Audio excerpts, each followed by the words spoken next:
There we go. I'm Pastor Beth Krolak, and I am so glad you're here for this meeting.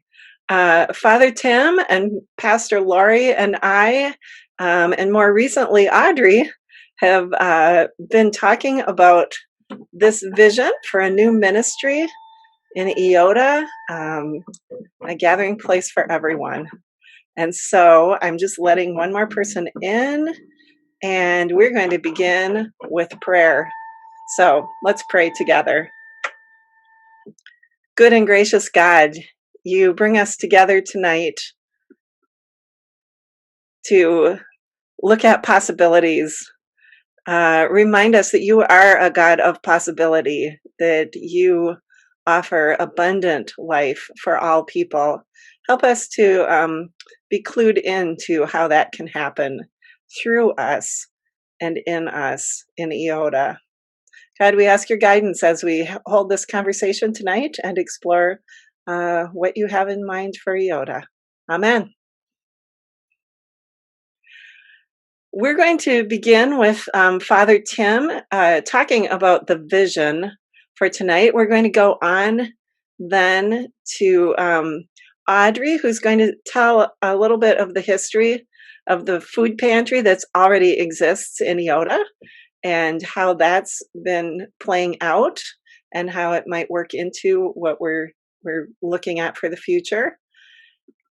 And then I'll talk about what's it going to take for this to happen, followed by Pastor Laurie speaking about finances and funding and possibilities for that. And then we'll open up for questions at the end.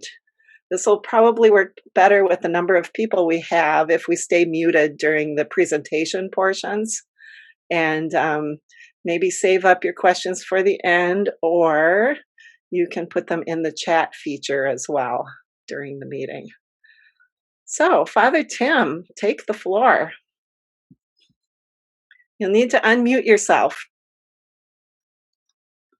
I forget that sometimes.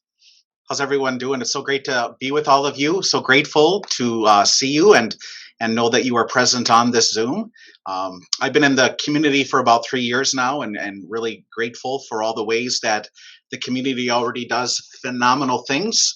And it was about a year ago, started discerning a possibility of seeing how we could increase community participation in this vision of bringing a thrift store along with initially with the food pantry under one roof, and to be able to reach out to all members of the community. So this is something early on was thinking that this could benefit everybody. So it would benefit those that are wanting to contribute. So those that want to clean out their closets and have an overabundance, because currently right now we don't have that location to do that. Second of all, those that are maybe underserved or underprivileged, or those that have the need, would be able to take advantage of those resources. And also it would be a way to finance additional funding for the food pantry as an example. So this was some early initial thought, and began to visit with the pastors that are with us here tonight. So with Pastor Beth and Pastor Laurie, and kind of with the silver lining of COVID kind of took it into a little bit of a higher gear, and looking at a possible building. And with that in mind, ended up asking the pastors and Audrey to join me with the owner to take a tour of this particular building.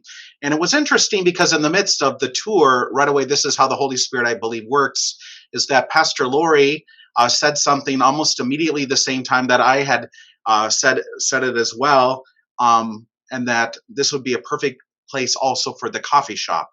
And so that's where that concept came in. So that wasn't part of the original thought process, but again, a place to gather, and the vision is wide with that, because this would really create a safe place for all people, and because it would be not religiously involved. We as religious leaders don't want to have the any religious barriers or anything. So we want this to be a nonprofit community-run organization. It just happens to be coming from a vision that we had. So we want to make that perfectly clear. I mean, as far as I'm concerned, the person who runs it could be a zebra worshiper or something like that. Obviously, making an example, but so certainly this is something that we think that, regardless of our capacities, regardless of our availability, this is something certainly that would benefit the entire community. So we're pleased and happy and excited to be launching, even in the midst of, as we say, uncertain times. Certainly, I truly believe that these are moments that we can be even more creative and can find ways to live a mission of being of service to each other and living out that Great Commission. So that's kind of where it all started. Thanks, Pastor Beth. Thank you, Father Tim. I just realized that I forgot to tell people that we are recording this Zoom meeting, and we hope to make it available to anyone who couldn't make it to this meeting, so that they'll have the information that you're getting tonight. If you need to opt out of that, you're certainly welcome to just keep your video turned off, and that's just fine. Thank you. Father Tim, thank you for sharing that vision. I remember the first conversation you and I had was the first time I had coffee with you, because you guys, when Father Tim has a vision, he does not let it go. And he talked to me about just kind of a nebulous idea of having a place where everyone could gather at that point. I distinctly remember it, and have been praying about it ever since, as Father Tim asked us to in our prayer meeting that day. So, Audrey, you are up next to talk about the very interesting history of our existing food pantry. So I'll need you to unmute. Okay. I don't know how interesting it is, but it is. It has been kind of a fun journey. And Wendy Reynolds, you've been right alongside with all of this as well. Our daughter's Girl Scout troop basically needed to come up with a silver award project. And so at a Girl Scout meeting on a Sunday afternoon, they said, what about a food shelf? Eyota doesn't have a food shelf. We want to do something. And so at that point, we kind of checked around. There was a small program being run as a sideline from Channel 1.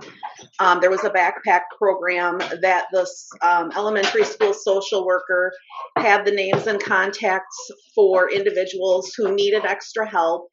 And one person would go to Channel 1 on a monthly basis, collect all the food, bring it back to Eyota. We would sort it into boxes, and then the school social worker would deliver those boxes to individual homes. Looking at that, it was really a lot on him, but people really wanted that anonymity. They didn't want everybody to know. So he would take time out of his weekend, deliver all of these boxes to upwards of 20 families every month. And the girls initially started out helping to sort the food and put these boxes together for people. And I remember at one point when I was helping pack the boxes, I was looking at the things going into those boxes, and I thought, if I had to plan a dinner from what's going in this box, there's just no way I could do it with a jar of spaghetti sauce, a box of Oreos, and a box of Cheerios.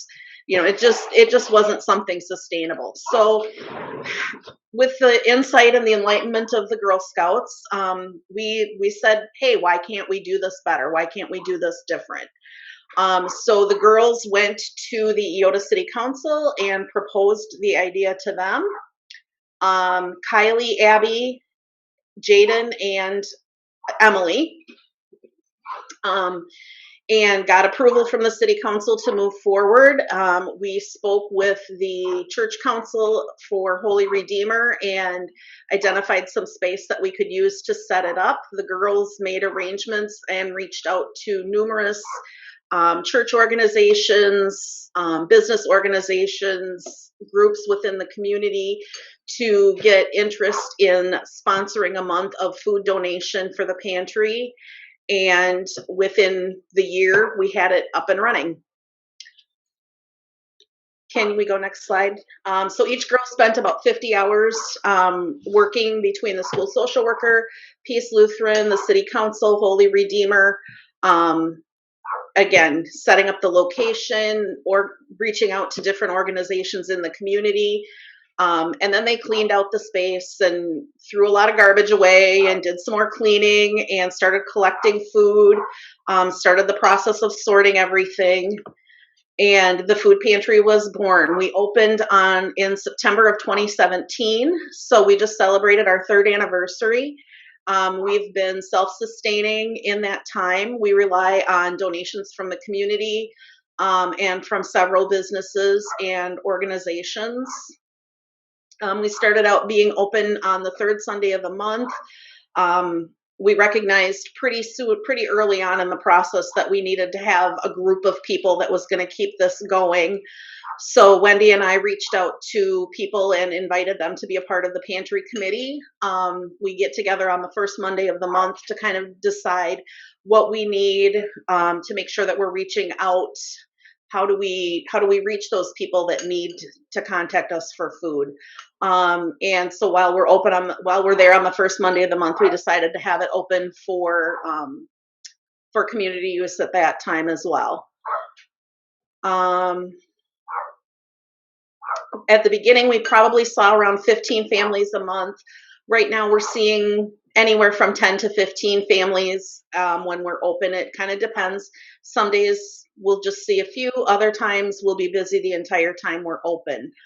Some of the hiccups that we're finding with only having availability on the 2 days a month is there are people that can't get there during the hours that we're open. And we do set up private appointments for those folks. When they reach out to us, we're available to do private meetings so that they have access that way. And I feel like we're just not reaching a lot of people that could use our help. So when Father Tim approached me and said, "Hey, we're looking at expanding the food pantry. What do you think?" I think it's a great idea. I think there's definitely a need in the community, especially right now with COVID. But even before that, there have been little hiccups along the way for those folks that are barely making it by month to month, and the car breaks. Now we need to decide: are we going to buy groceries or fix the car? A couple years ago, many of you remember the government shutdown where members that worked at the Federal Medical Center in Rochester weren't bringing home a paycheck, but they were still going to work. We were able to help out some families in that situation as well, to just kind of bridge those gaps that get missed. And again, the community has been so incredibly generous with this. Like I said, we rely completely on donations from the community, from the churches, from local businesses, and the outpouring of support has just been amazing. This was the collection from the post office 2 years ago. They filled my car. My car was completely full of food from donations in the community. The staff at Kids Corner does, for Valentine's Day, they've shifted their focus and they share their love with the community and have the children do a food collection for Valentine's Day. Instead of sharing the little Valentine cards, they bring in food, they collect food for us. We've got volunteers that aren't even part of our community that will come in and help with sorting, organizing, cleaning. We did a remodel 2 summers ago where we took out the cabinets that were there, put up some shelving, and again, that was amazing help, and it was people that didn't even live right here in Eyota. It's also inspired some other Girl Scouts in younger grades to start a community garden. They grew vegetables and produce during the summer and then donated everything they harvested to the food pantry to share with the community.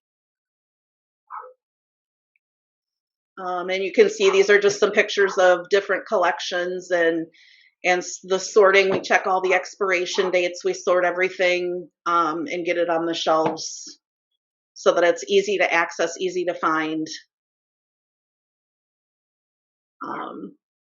So again, we're always looking for an improved space. The current space is pretty dated. It's pretty small. With the COVID social distancing restrictions, we're limited to having probably about 2 people in the space at a time. We've got a couple rooms that we use, and we do one person per room right now. And we're always looking for help with membership on the committee. Those of us that are on the committee right now, we all hold jobs or are going to school.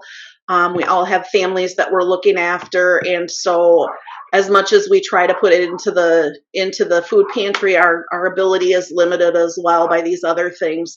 And I know that there are people out there. I've had people reach out who have said, "How can I help?" So just having somebody being able to coordinate that effort and pull that all together, I think will be a huge plus for the community as well. And then getting those people that need our help. How do we get them there? What are the barriers, and how do we open that up and make it more available for more people? And then this is just our current phone number and Gmail, and we also have a Facebook page.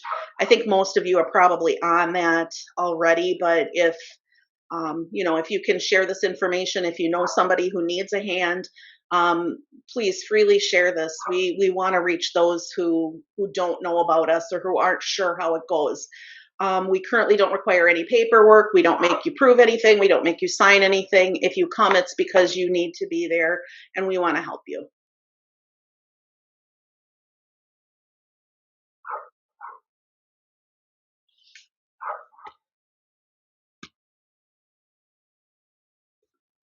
Thank you, Audrey. Do you have any last thoughts? That was very complete. Nope, that's all I have. If anybody has questions, I'm happy to answer those. All right. We'll save questions for the end, so I hope everybody's taking notes. And I would like to go on with a little bit about what we are looking at, if I can find the right thing to share. Hold on.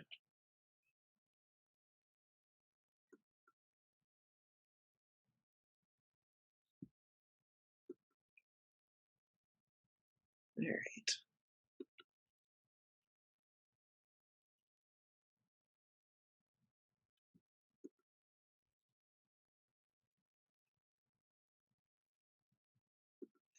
Thank you for your patience. Apparently, you can't have two PowerPoints going at the same time. Here we go.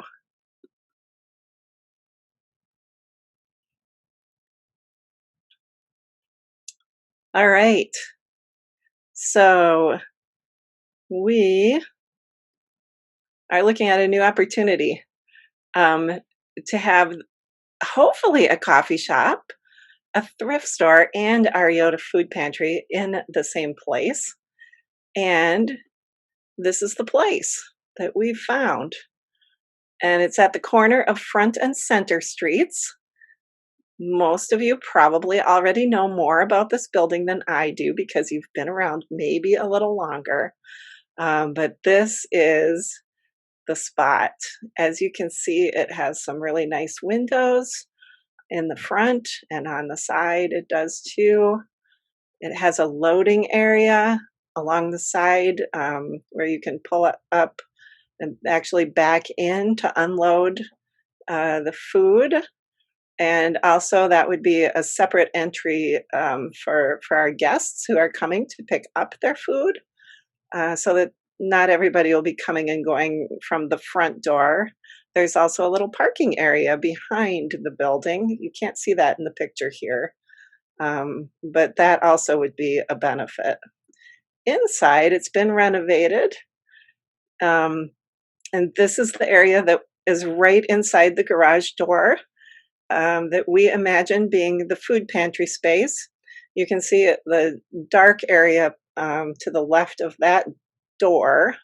And that's an area that could accommodate refrigerators and freezers and some of the frozen food storage. There would be shelving set up most likely in this area as well. Along the east side of the building, this is where we imagine an office, probably an office space, and then a coffee shop space in the future as well. Along the west side, it's being used for storage. I blocked off the picture a little bit since that's not pertinent to us. But as you can see, it's a big, long, the depth of the building space from front to back. Um, and this is an area that could be well used for food pantry and thrift shop as well. So that was the space.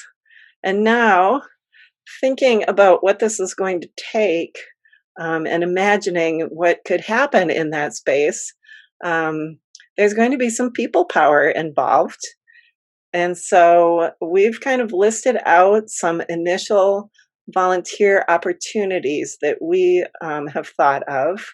First of all, we are beginning the process of organizing as a 501c3. Um, we're hoping to carry on the Eyota Food Pantry mission as it's been imagined and carried out by them, and then to expand on their purpose so that, as Audrey said, we do find ourselves able to meet the needs of more and more people over time. And so that will be something that a board will work on together.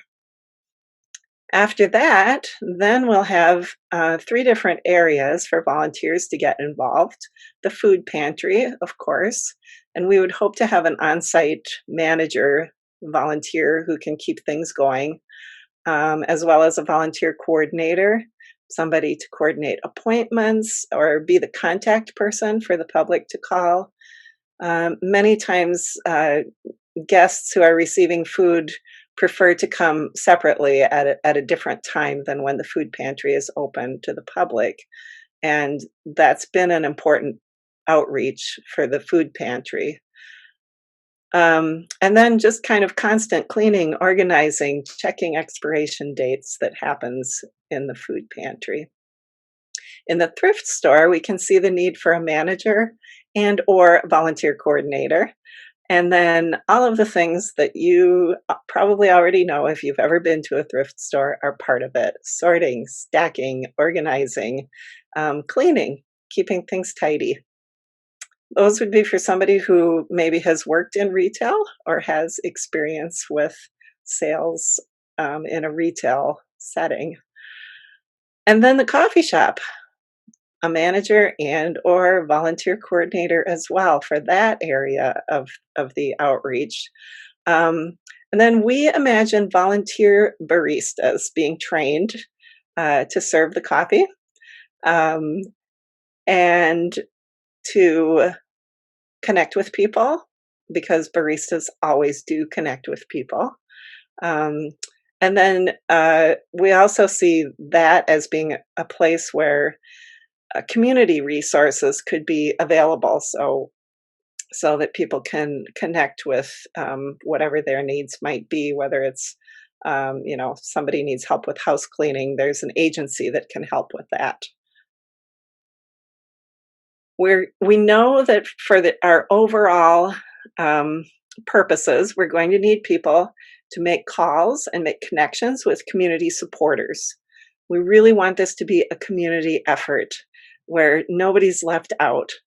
We're going to need people to find equipment, shelving, and countertops and other furnishings. And then we're going to need some practical work done too. And so electricians and plumbers and builders and cabinet makers and shelf makers, all of those are areas where somebody might be able to volunteer for this. And this is our Gmail address. We're planning to set up an electronic interest form, and you'll be able to get to that by emailing this address and just say, I'm interested in volunteering. And we can get that to you as soon as it's ready.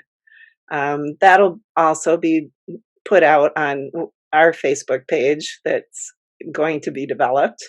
And that'll be sent out through the churches as well and into the community, all of the same ways this meeting was.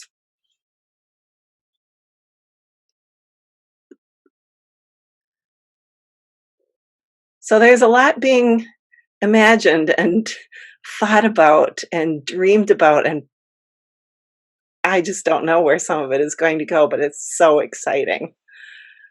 Now, Laurie, Pastor Laurie, is going to talk about funding. I have a few other comments first. Oh, yes. Just so you know, the inside of the building has just been completely redone. I mean, everything's been redone, even the basement. So there is space in the basement for storage and whatever you need. There is actually a back place where the furnace and things are that we can have for an office. It's a ton of space. It may not look like it, but it really is a ton of space. The building is accessible from the side, so that there's no problem with people getting in. And of course, all of the things that Beth just talked about, we're not going to try to do all at once. So it's not like, okay, we're going to just do everything.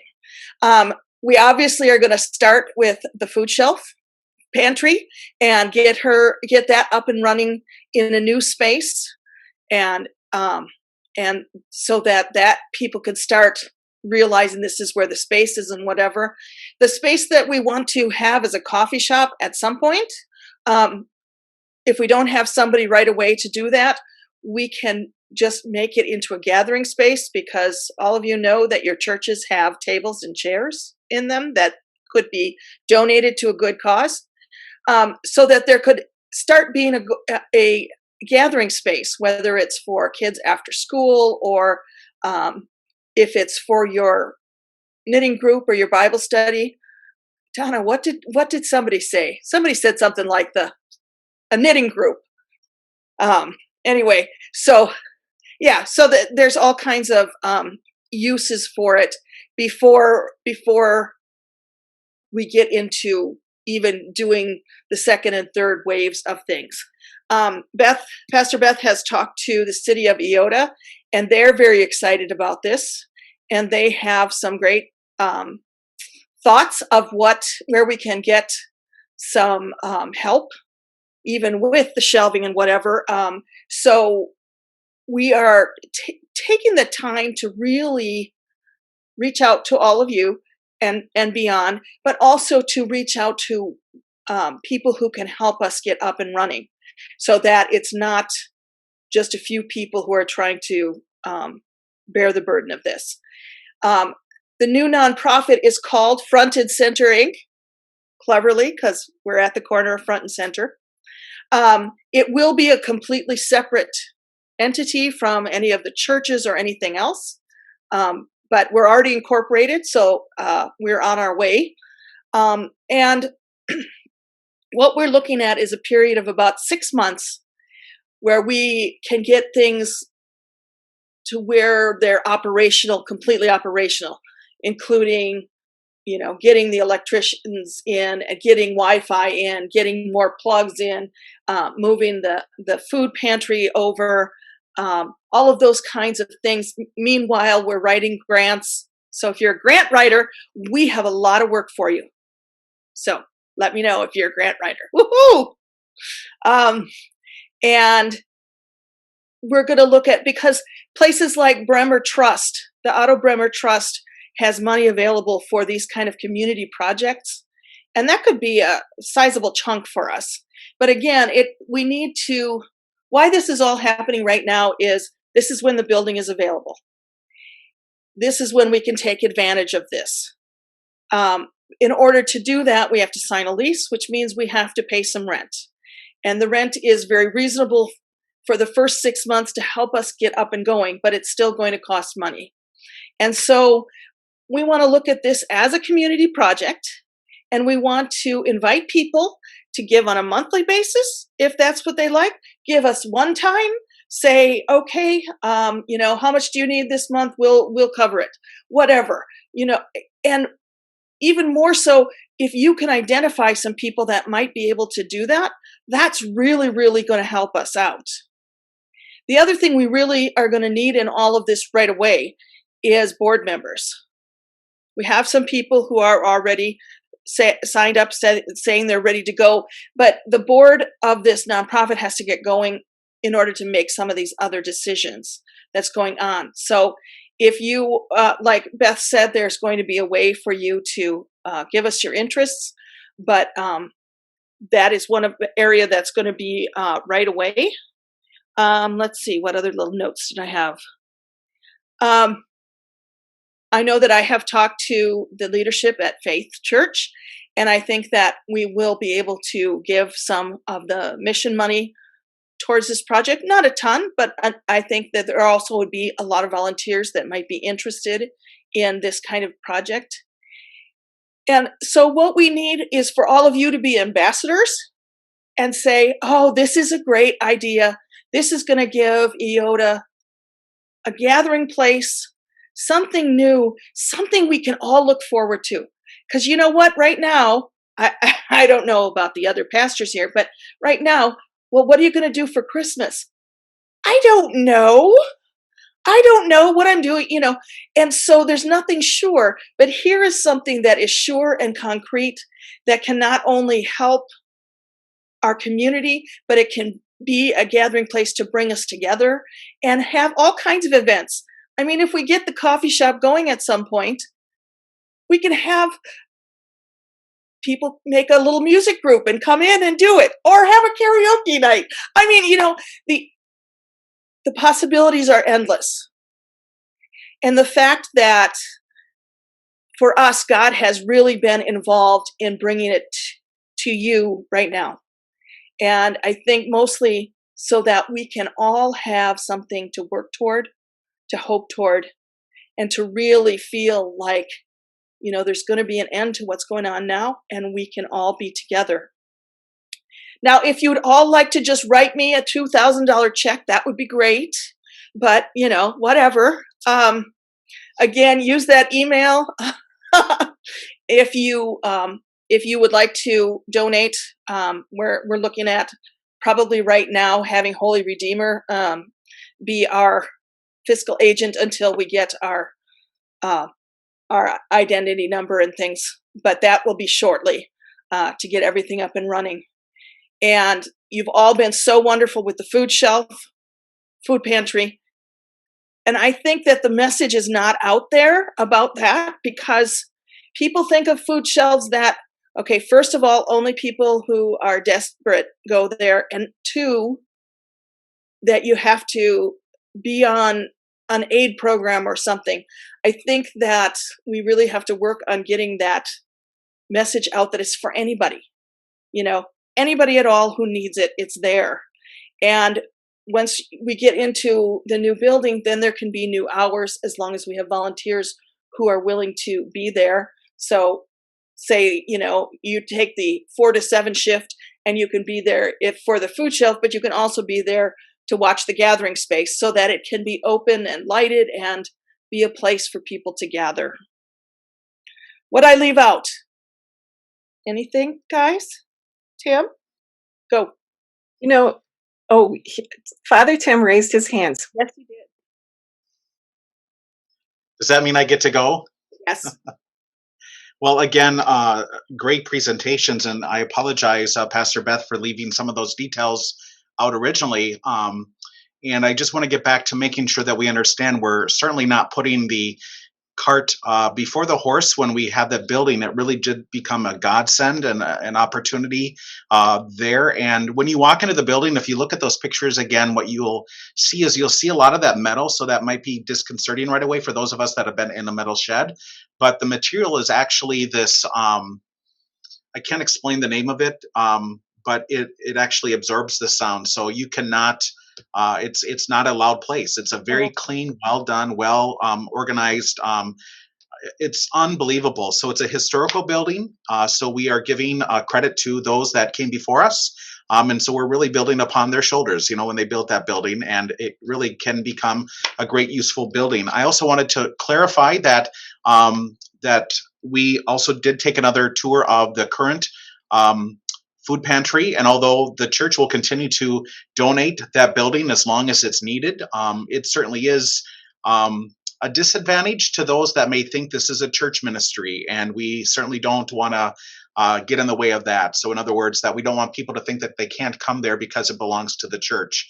Sometimes those misconceptions sadly can be out there. So again, to have the food pantry in a public building in a great location certainly can also help.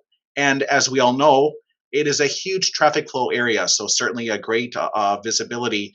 And one other thing that we had mentioned, we talked about these knitting groups and sewing groups and all this stuff, but also we need another safe alternative for our middle school, our high school students. We need that safe alternative for them to be able to find a place. So potentially on a Friday evening after game nights, that we could have it staffed where this safe environment can be available. So again, very much a community-wide opportunity and a community-wide effort.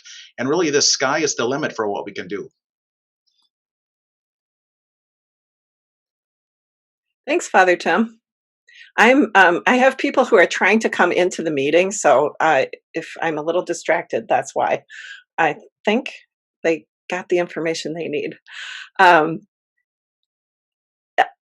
Audrey? One thing that came to my mind while I was listening to you guys present your part of it is, and for those of you that are listening, and when the girls started this project, it felt so overwhelming. And Wendy, you can chime in on this too if you want to, but I remember thinking so many times, this is so big. We're never going to make this happen. What about this? What about that? And it's really easy for adults to see the barriers that get in the way. But one of the things the girls did, and I've really taken it as an inspiration in my life, was to look beyond the barriers and try to find the solutions. And God has a way of coming in and taking those barriers out of the way and making things work out. So I think when you originally look at the idea of this project, it can feel really overwhelming, and it's so easy to say, well, we can't do it because of A, B, and C. And one thing the girls did really well, and I just really learned some valuable lessons from them, is to put those barriers aside and you find a way to work around them. And I think the more brains, the more heart, the more community we have around that, the better solutions we come to. Thanks, Audrey. One other facet of this that I don't think we mentioned yet is that it would provide an expanded place for people to serve in our community.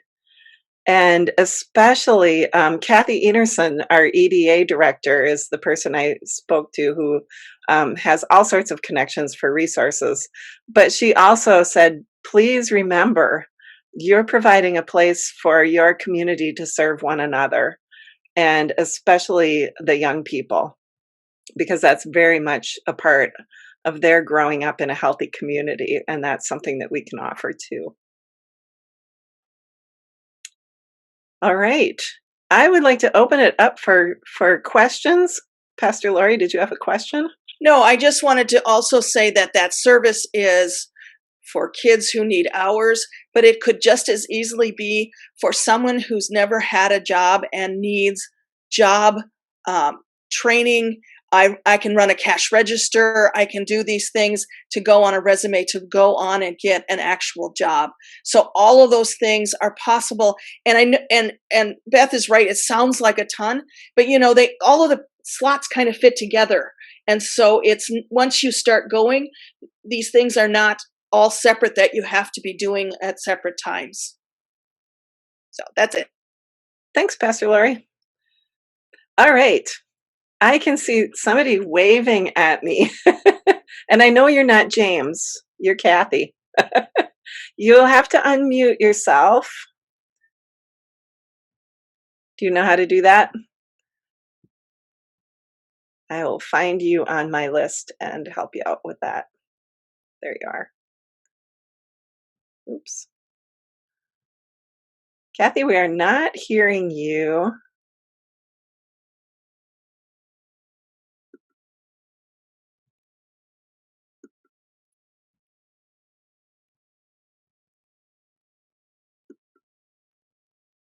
And it's not letting me unmute you.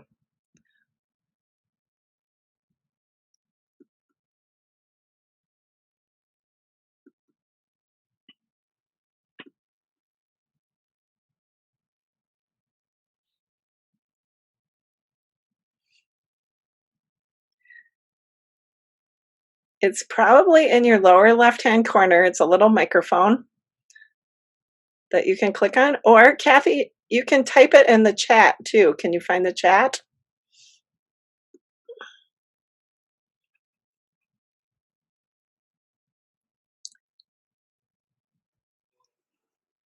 Yeah, I think you have a sound issue. So I'm going to ask you to type it in the chat and I'll read it out for you. Okay? Is there anybody else while Kathy's typing who has a comment or question? Can you hear me? Yes. I would like to ask about the collaboration between Dover and Eyota. Ooh. Any thoughts on that? Well, interestingly, this is Kevin Connor. Interestingly, it was my wife that asked that question, but I can give a little bit of background. As a city council member of Dover, we did follow the Eyota lead and set up a food pantry in Dover at the city hall. And what we found is we had more food than we did takers of the food. So I think there was actually a period of time shortly after, I think we had it up and running for a couple of months right after kind of the pandemic really hit. And we had brought some of our food that we had remaining over to the Eyota pantry, I think, or at least that was the plan at one point in time. So I know that we definitely have people that are willing to contribute in the city of Dover. But one of our theories of why it wasn't utilized is kind of similar to what you guys had discussed, is it's a very public space. And so for people to go there, and I think there's a little bit of a stigma attached to being one of the people that is going in to pick up the food. So if it was in a public location like you guys are talking about, we could still maybe reconvene the Dover pantry as far as a place for people to donate and drop off. And then we could maybe bring it there and set something up that way. Well, I guess I would say let's keep talking about that. That would be great, to collaborate between something that's already happening and support the Dover community as well. If that And I do know that we've had families come from Dover to utilize the pantry in Eyota as well, and we're completely open to that. It's not just an Eyota resident thing, it's any member of Eyota and the outlying community. So Dover, Viola, anywhere in the countryside. We don't make you prove that you live here to use it. So we've been very open to that up to this point. So I think we'd both be willing to continue conversations about how that can work out between our communities. Sounds great. Great. How can we connect with you? Oh, I know those troublemakers. Oh, okay. Thanks a lot for that, Laurie. Yep, you're welcome.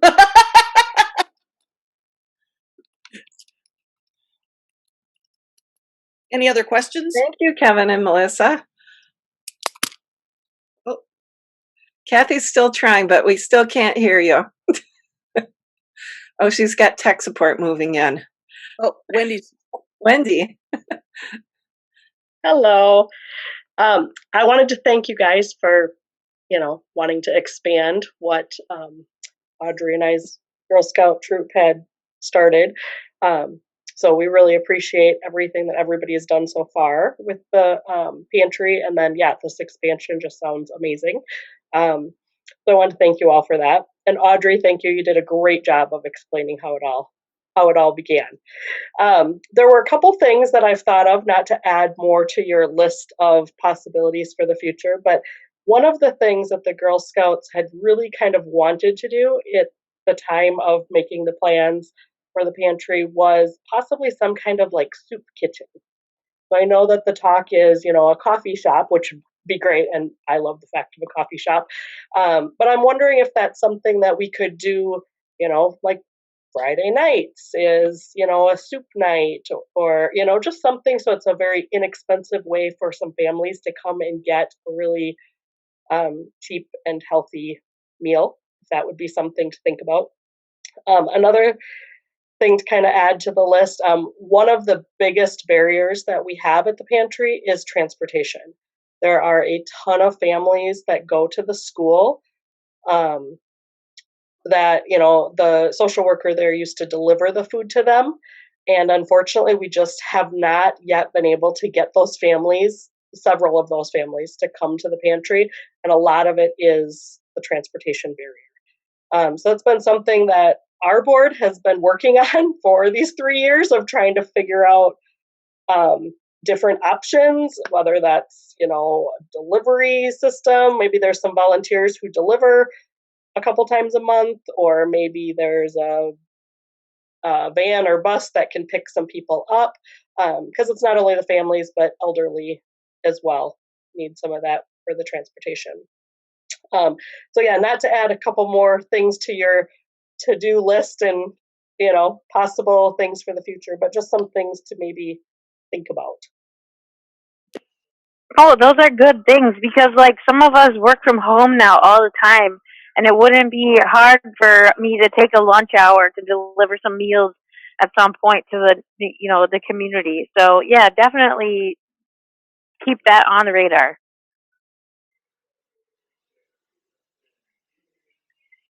Thanks. And you know what, Wendy, you have your finger on the pulse of people's needs. So that's really good to have your input.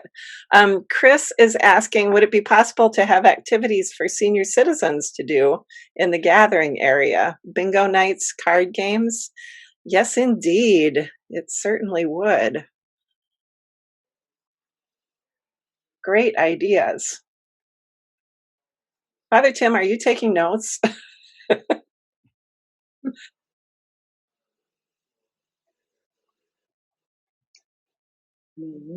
Any other ideas, questions? We still can't hear you. All right. Can you guys hear me? Yes. Yes, we can. Okay. Hi, I'm Roberta. I'm Audrey's friend. So, and I know Donna and Wes. Hi. Just, you know, hearing you guys and, you know, thinking of grant writers, the people that came to my mind that you might want to connect with might be Vicky and Chris Arndt from the Eyota ambulance, because in order to get the ambulance going and into their new building and everything like that, they had to work on funding. So they might have some ideas for you also. And I had a question for Wes. Did you ever write any grants in your day? I did when I was mayor. Wrote Yeah. a few of them, but Kathy Anderson of the Economic Development is a grant writer, and so is Frank Merchant with the fire department.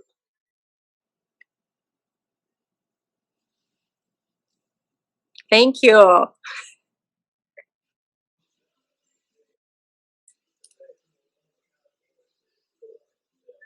Thank you. That helps to know people who have those skills. And Kathy did offer to help us with that part as well.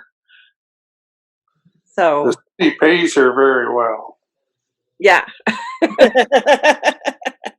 You know, and she's really good at it. We're very fortunate to have Kathy around.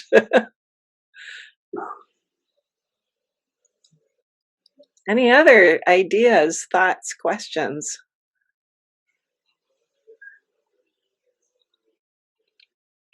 Well, I want to just say again that the couple of things that we need immediately are people who can help us. Well, they're board members, people who can help us with the grant writing, and people who can help donate some money so that we can get through the 6 months of getting up and running, right? I mean, there's a ton of opportunities, and I think all of these things are possible and doable, which is what makes it so hard. But yeah, right now, those are where our needs lie. What's the deadline for, getting the money started for the rent? Father Tim, do you want to speak to that? Yeah. Yeah. So the owner of the building had a potential person interested in making a purchase, but was willing, because of the scope of our project, willing to knock off, I think, Pastor Beth, can we make that amount public, what it was taken away, or is that possible at this time, or do we wait with that? It was a significant amount of money. I'll just put it that way, to make it, uh, Significantly, yeah, temporarily it was, reduction. yeah. But there was also a reduction because of the amount of money that was put into the building and whatnot. So, so certainly, uh, the owner of the building is very patient at this point, because sees this great mission and opportunity for the greater community, and so currently is in this waiting period with us. But the sooner the better for us to get started with this, and that's why it's really important that when we form this board, that we're able to find your talent in what area of expertise that you can help with this board, because it is important that we are able to keep it going. And certainly we can have meetings like this to keep it going as well. But also the more people that we can get this information to in a way that's of course appropriate, the more we can flush out those individuals in our community that might be good at grant writing, that might be able to have a financial capacity because they're looking at something that they can give to for year-end giving. So this might be something they want to do. So certainly there are lots of different people that we can get involved. We just need to get the word out, and we want to do that appropriately. So not always social media is the best, but nevertheless, it worked to get you guys to come. So thank you. And the fact of the matter is, we need to sign a lease soon because he has been very patient with us. And so I think the first month, at least just the rent, I can say is covered.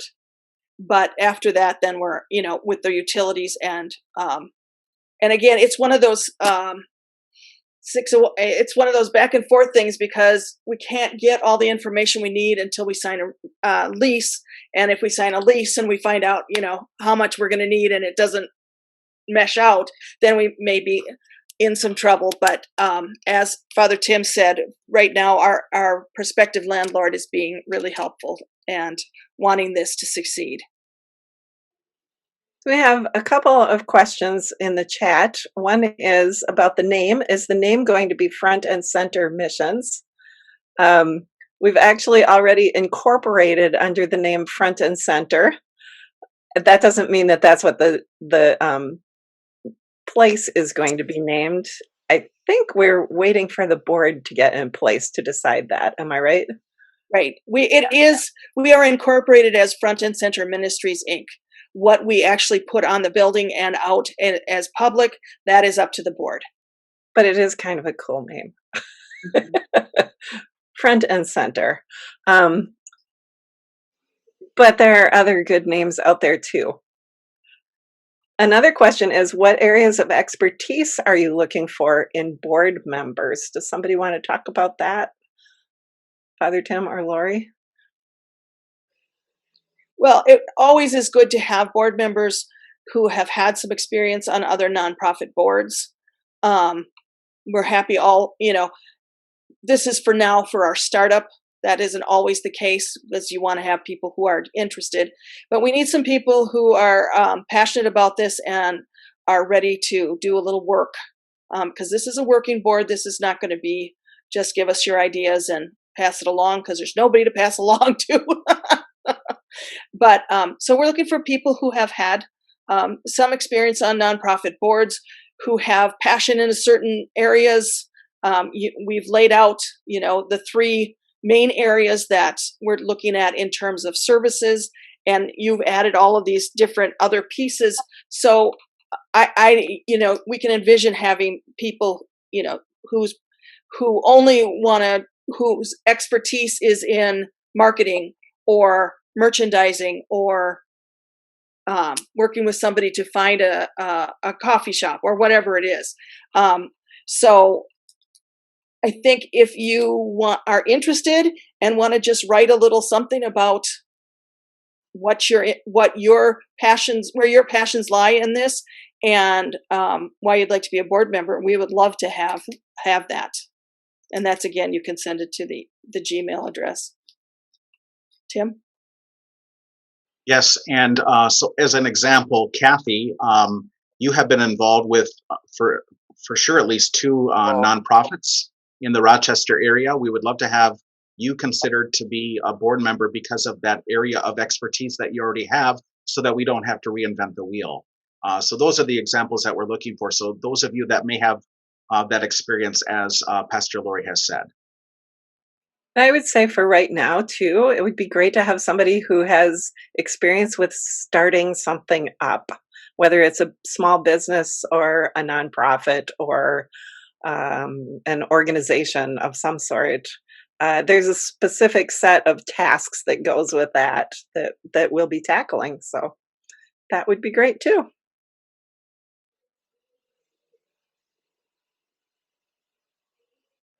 Any other questions? I just You were wanted talking. to share. I just don't want people to be. When Wendy and I started the committee for the food pantry, and I think the same goes for Roberta and the other members of the pantry board. We had no experience coming into this, and we've kind of learned a lot as we've gone along. But that said, I don't want. If you don't have a ton of experience, I don't necessarily want that to hold people back either. If you have a passion for it, if you have a real desire that you want to help people, the skills that you bring to it just from that passion will serve you well as well going into this. You know, I just don't want people to look at this and say, oh, well, I've never done a nonprofit and have that hold them back, because whatever you've done in your work experience in the rest of your life, you're bringing that experience to the table, and that's a valuable asset as well.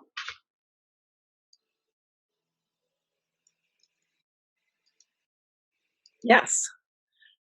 Has the board worked on any kind of budget issues?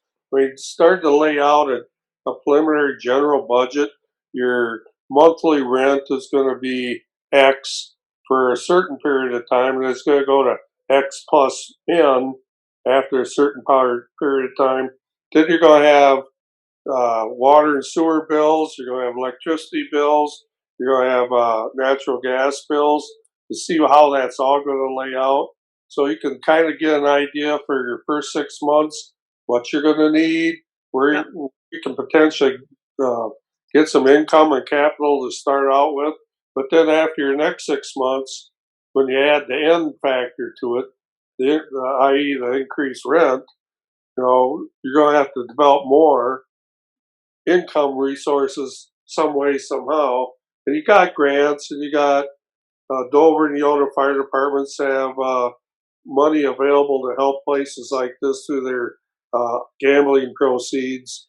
But has anybody done any budget work? Well, we don't have the budget yet because we don't have the building yet. So it's been one of those back and forth as to which way we go. You know, if we sign, as soon as we sign the lease, all of that is going to happen. The budget is obviously the first thing we're going to deal with, but we don't have the numbers because we don't have the building. But you must have some idea what it's going to cost. Oh yeah, we certainly have an idea of what it's going to cost. So we visited with the owner of the building. He shared with us how much the insurance costs currently, how much, so we do have that. But again, the building, not being utilized, so we don't know exactly electricity, but we do know the building's being heated, so we have that record, of course. Yeah. And so the first 6 months, he was willing to give us a reduced rate. And we also have the option either to do a rental long-term, or we would be able to do a contract for deed.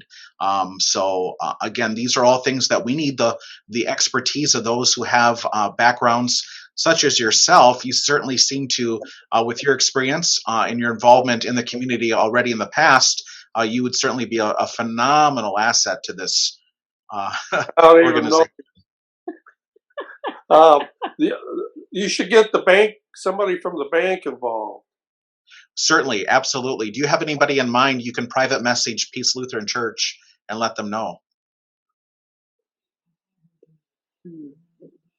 Yep, and the email for Front and Center is on the chat. Can you see that on there? Front and Center Eyota@gmail.com.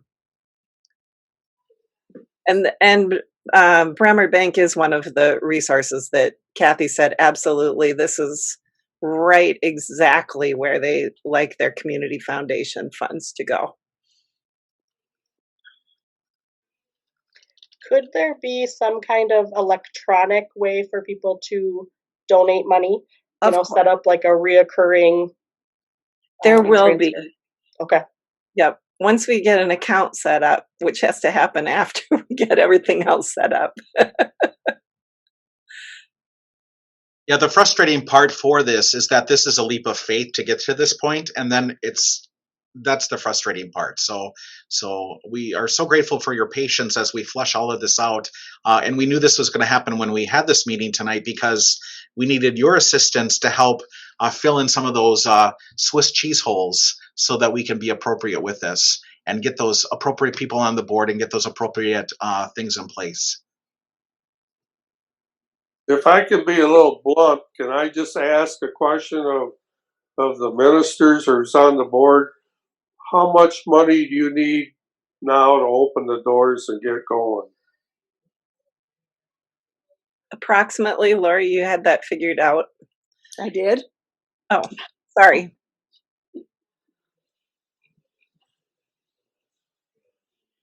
Okay, correct me if I'm wrong. This is the figure that I looked at, that for the first 6 months, we would need a total of $8,500. And that would include the insurance, the heat, the electrical, and whatnot, and the rent. That's right. Thank you, Father Tim. I wasn't trusting my memory on that.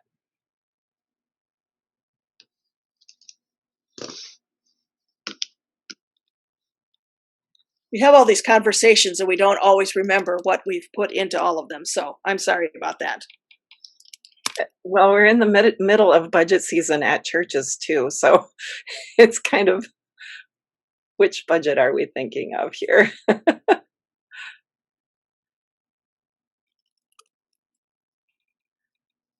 Okay, any other questions?